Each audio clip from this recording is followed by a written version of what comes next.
Friends, Star Wars fans, we got a Howler.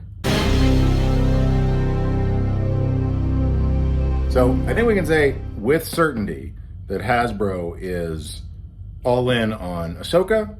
They're going to keep making Ahsoka stuff. I think at this point we can, give or take one stranger, assume that they've pretty much stopped with the Acolyte, and I honestly have no idea what their plans are for Skeleton Crew. I don't think anybody does. I don't think they do. But Ahsoka, they're happy to keep making stuff. And as I said in my video for the blurg, you know, I'm really thrilled that Hasbro is getting back into mid-sized beasts. This is my kind of stuff.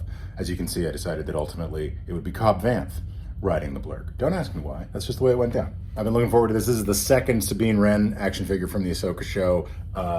If I'm not mistaken, if I recall my internet lore correctly, when the first one was announced, you guys all lost your minds because you thought her head was too big.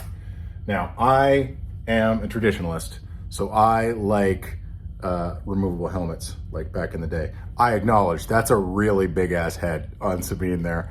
But I will also say, I rewatched the show recently, and Sabine, the actress that plays her, Natasha Liu Bordizzo, is slender enough that her head ain't exactly, like, she doesn't not look like she has a gigantic head when she puts the helmet on. So this isn't as far off model as you think it is. But anyway, second Sabine is in here, and I believe that this time they have gone for the swappable head instead of the removable helmet. She also has a poncho.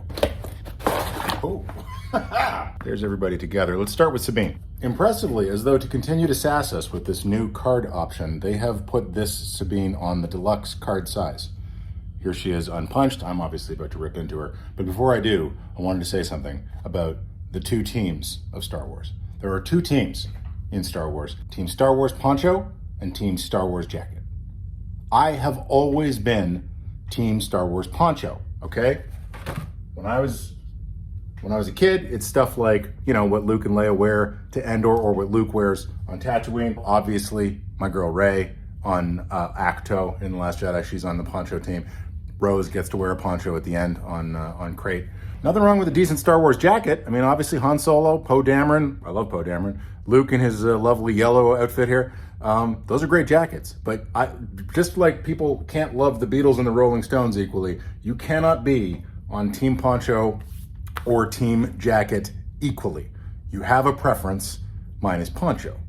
So I'm very happy to get a poncho with this figure. This is great. I've actually been thinking about just buying up a bunch of loose ponchos for putting on all my figures. Maybe I'll have nothing but ponchos on all of my characters in my Star Wars collection. That's how much I enjoy them. So let's go. Let's see. We got Sabine number 2, Sabine Peridea. I don't know. Is VC number 352. Perhaps unsurprisingly, she's not very different from the other Sabine. Smells exactly the same. Ooh, good poncho though. It's not actually just like a duplicate wrap of the one that they used on Rey. For one thing, the fabric is that new extremely thin fabric that they were using on the Jedi robes for the Acolyte figures. You can almost see through it.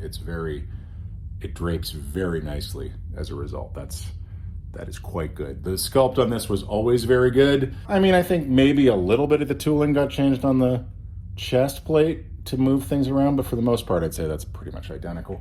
Much smaller helmet. Let's do a side by side on the helmets. Removable helmet.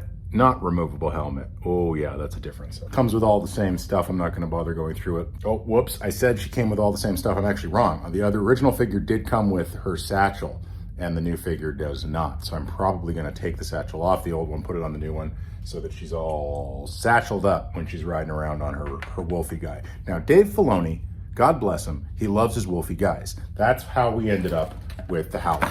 There's no animal type that Filoni likes more than the wolves. So this has probably been a fantasy of his since he was a small child, was that he'd get a live action wolf character into a Star Wars movie. What I liked about the design of a lot of the things on Peridea, whatever, is how much it looked like it came from like Henson shows from the like early 80s, right? Like there was those like freaky little guys that lived in the big crab balls. Those guys look like they came straight out of the Dark Crystal. This looks like it comes straight out of like Labyrinth or something like that. So I'm into that as a design aesthetic, just in terms of the continuity of visual effects movies of my youth. Oh yeah, That's your Howler. Gotta say, he is not as gigantic as I was expecting, which is good because I've genuinely run out of beast space on the shelf. I'm sure this is also screen accurate. I just had it in my head that it was a bit larger. Oh, he's a well-articulated boy. He's got knees and ankles. His front paws are articulated as well. Big articulation on the head. The jaw is articulated. The tail is that is a very, you can pose the hell out of this guy, which is good because they are inevitably going to release at least 2 more of these. One with Ahsoka, the white, on it in her poncho, because that's the only way we're getting that poncho. And one with Ezra on it. Or maybe Ezra rode Sabine's in the show. But then they could just release one for Shin, and she could ride it. Because I think she had a different colored one. I think hers was like white or something like that. In my display, Shin will be sitting with her girlfriend on the back of this Howler, obviously. See what's in the bag of Howler bits. Am I just getting worse at opening plastic bags, or are they getting stickier? Ah, they're laying down legs. They're swap out legs if you want to have them just sort of chilling. That's not bad. That's kind of sweet. I didn't know that. I mean, that must have been in the pictures, but I just did not deduce that that was an option. Oh yeah, yep. They got it on the back of the box there that you can do that. Yeah, that's great. That is a very, very nice idea. Boy, they really pulled out all the stops on this because you've got these quite well articulated rear legs, like they've got hip flexors and the knees and the ankles, and they rotate. Or you can just pull the whole thing out and put squatting, sitting down legs instead. That's awesome. Okay, the Howler love-in has been temporarily paused because I had no end of trouble dealing with getting Sabine actually on there. A few things. One, I don't know if it's just mine or just the figure, but the elbow joints are so stiff, I was genuinely afraid to bend them because sometimes those things just rip straight out. See all of my Rey Vintage Collection action figures. 2, cannot get the feet into the stirrups no matter how hard I try. Impossible. And then 3, in the process of working with that, I kept ripping Sabine's legs off at the hip joint. Now they popped straight back on, but that's worrying. So I'm gonna have to work with this off video for a while to try to get her into something like a reasonable shape. Right now, I mean, she is riding it, but she's riding it kind of funny. I know it's physically possible because on the package art, they figured out a way to do it. I just cannot mimic this pose with the actual figure without doing her a significant hip injury. So I'll keep working on that and I'll let you know how it goes. But in the meantime, hope you've pre-ordered this. It's still a pretty badass looking beast. Once I get the posing figured out, I think this is gonna be fine. I like that character a lot. But yeah, worrying, troublesome, vintage collection. I was thinking this could be why they don't do kids in the vintage collection. They can barely do adult women because the joints are so slender and the plastic is so flimsy. And if they did kids with this level of articulation, it's possible they would just like explode in the package.